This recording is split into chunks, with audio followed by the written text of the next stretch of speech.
Рассрочкаға бастапқы жарнасына 1 миллион теңге құю арқылы Чанган XM Plus автокөлігін аласыздар. Айына бар болған 159 мыңнан шығады рассрочка бойынша. Ол үшін сіздерден керегі бастапқы жарна 1 миллион теңге, және де пенсионка болу керек. Соңғы 6 ай келіп бір күнде рәсімдеп алсаңыздар болады. Полный комплектация, 360 камера, бесключевой доступ, кожаный салон, электропакет сиденья, панорамный крыша, пуш-старт барлығы бар.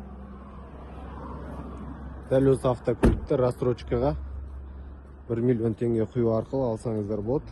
Астана қаласында ең арзан бағада сыйлыққа Еваполик, тонировка, полный бак бензин, автозаводка барлығы бар. Гарантия 3 жыл немесе 100 мың пробегке дейін болады. Хабарласыңыздар. Астана қаласы бойынша ең арзан бағада XM Plus автокөліктері. Мокрый асфальт және белый жемчуг түсі наличие бар 2025 жылғы.